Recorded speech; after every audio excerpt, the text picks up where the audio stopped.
Hi, welcome to this quick public service announcement of USD 49 to ensure that you understand your parental rights.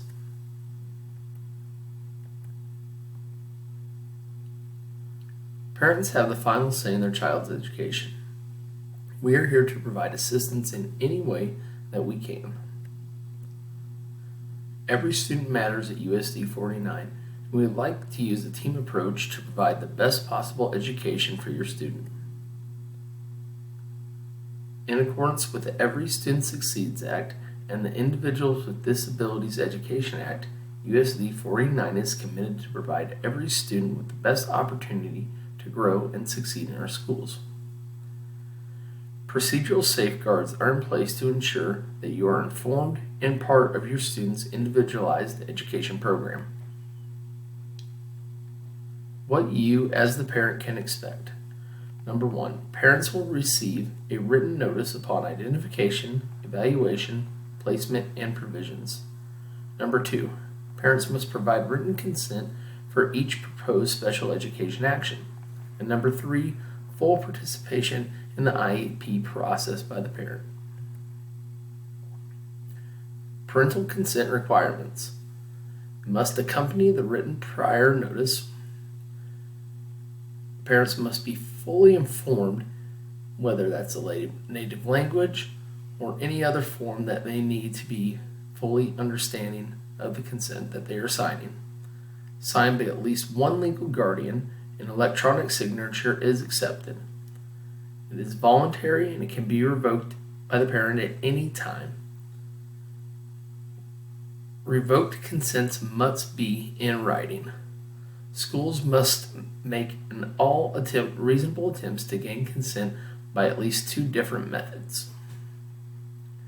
The Iep process must have written notice, propose an initial IEP, an annual IEP, post-secondary goals, or transition services.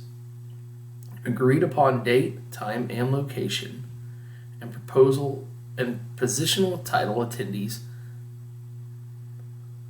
In accordance with the Kansas state statute, gifted students also fall within many of the same regulations as students with disabilities.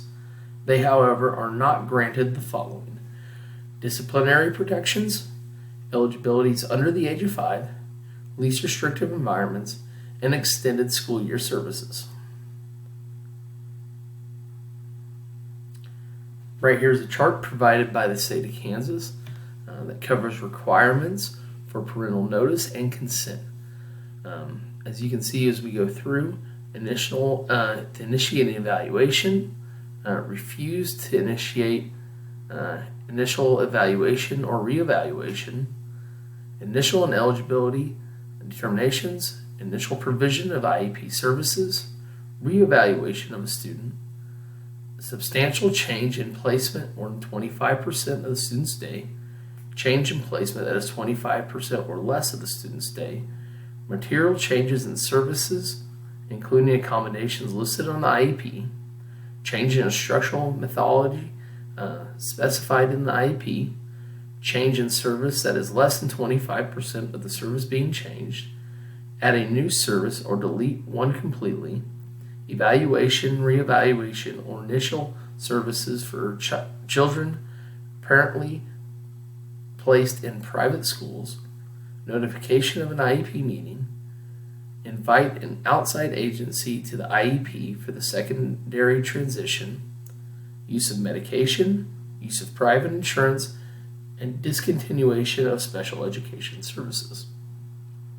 And then goes through whether you need prior written notice, requires of parents' consent, and then due process if parent refuses to give consent. Other considerations to take. Parent and guardian is the person legally responsible for the welfare of the child. An IEP is a legal and binding contract. At the age of 18, the student becomes their own educational decision maker. Mediation and due process are available if parties cannot agree upon educational decisions. Although this is the very last thing we want to do, we want to work together as a team and work through disagreements.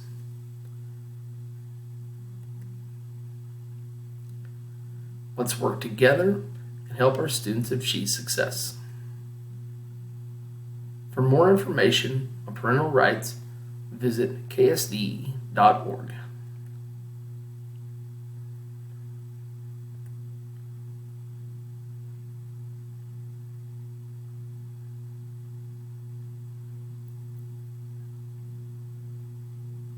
References covered.